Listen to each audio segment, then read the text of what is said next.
Kompas Bisnis hadir untuk Anda bersama saya Asri Gunawan. Saudara, hari ini kita akan bahas pengusaha yang lagi galau karena adanya dualisme di Kadin. Kadin adalah mitra strategis pemerintah dalam banyak bidang. Lembaga independen ini ditetapkan dalam Undang-Undang Nomor 1 Tahun 1987 sebagai satu-satunya induk organisasi dunia usaha, baik bidang usaha negara, usaha koperasi, dan usaha swasta. Jaringan bisnis Kadin mencakup hingga provinsi dan kabupaten kota seluruh Indonesia. Kadin juga menaungi asosiasi-asosiasi bisnis yang mencakup semua sektor usaha. Jaringan kontak bisnis Kadin yang luas di seluruh wilayah menjadikan Kadin sebagai mitra yang sangat menarik dan strategis untuk kegiatan bisnis, perdagangan, dan juga investasi.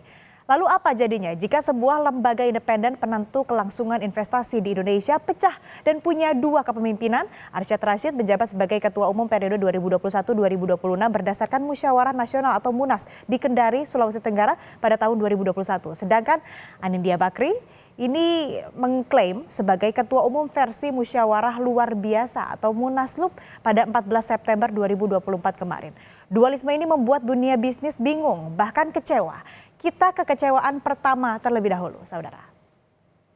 Disampaikan oleh Ketua Umum Ikatan Pengusaha Konveksi Berkarya atau IPKB, Nandi Herdiaman. Ia mengatakan bahwa masalah Kadin ini harus segera selesai. Kami sudah betul-betul kritis, tidak bisa main-main. Kami penopang ekonomi dari sisi hilir. Kalau hilir sudah hancur, tengahnya hancur, mau siapapun elit politik di atas tetap akan ambruk. Nah, sebenarnya saudara, nggak cuma konveksi saja yang sedang butuh perhatian Kadin. Saat ini industri tekstil dan produk tekstil TPT dan alas kaki juga menghadapi tantangan berat. Ingat kan ketika Kompas Bisnis mengulas sektor manufaktur, S&P Global mencatat indeks manajer pembelian atau PMI manufaktur ini anjlok pada Agustus 2024 di bawah level ekspansi yaitu 48,8. Kami juga pakai catatan Asosiasi Pertekstilan Indonesia atau API selama Januari sampai dengan Mei 2024 sebanyak 20-30 pabrik berhenti beroperasi dengan mem-PHK pekerja hingga mencapai 10.800 orang. Siapa lagi yang bingung dan kecewa atas perpecahan Kadin? Kita ke data selanjutnya. Nah, ini juga disampaikan oleh Ketua Umum Gabungan Pengusaha Kelapa Sawit Indonesia atau GAPKI, Edi Martono, mengatakan GAPKI sangat berharap masalah ini dapat segera selesai supaya tidak ada polemik berkepanjangan. Dunia usaha membutuhkan kenyamanan berusaha, industri sawit juga sedang menghadapi banyak tantangan baik dari dalam maupun dari luar. Industri minyak kelapa sawit tengah didera 3 tantangan besar di sepanjang 2024 bahkan mungkin di tahun selanjutnya. Ketiganya diantaranya adalah lesunya pasar ekspor, persaingan harga minyak nabati dunia, dan penurunan produksi kelapa sawit.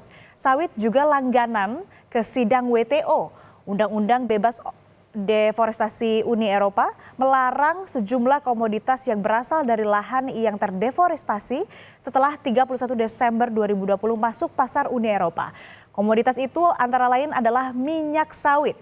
Belum lagi sejak November 2023 hingga Januari 2024, realisasi domestic market obligation atau kewajiban pasokan dalam negeri ini berada di bawah target bulanan sebanyak 300.000 ton yang ditetapkan oleh pemerintah. Permasalahan-permasalahan seperti ini juga perlu perhatian dan perlu bantuan Kadin sebagai induk organisasi pengusaha. Jangan sampai perpecahan Kadin ini menimbulkan dampak rentetan sampai PHK bahkan penurunan daya beli masyarakat.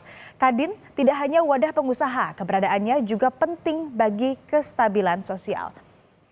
Ketua Umum Kadin Arsyad Rashid membantah intervensi di tubuh Kadin melalui penyelenggaraan Munaslup. Arsyad menegaskan tidak ada urusan politik terkait penyelenggaraan Munaslup Kadin di Jakarta. Di sini tidak ada urusan politik, tidak ada intervensi. Jadi apa yang terjadi adalah seperti yang sudah kami jelaskan, ada perorangan dan segelintir kelompok yang melakukan munaslup secara ilegal. Selanjutnya, Ketua Umum Kadin versi hasil Munaslup Jakarta, Anindya Bakri membantah isu cawe-cawe pihak luar di tubuh Kadin melalui penyelenggaraan Munaslup. Menurut Anin, Munaslup digelar karena ada inisiatif dari Kadin daerah dan anggota luar biasa.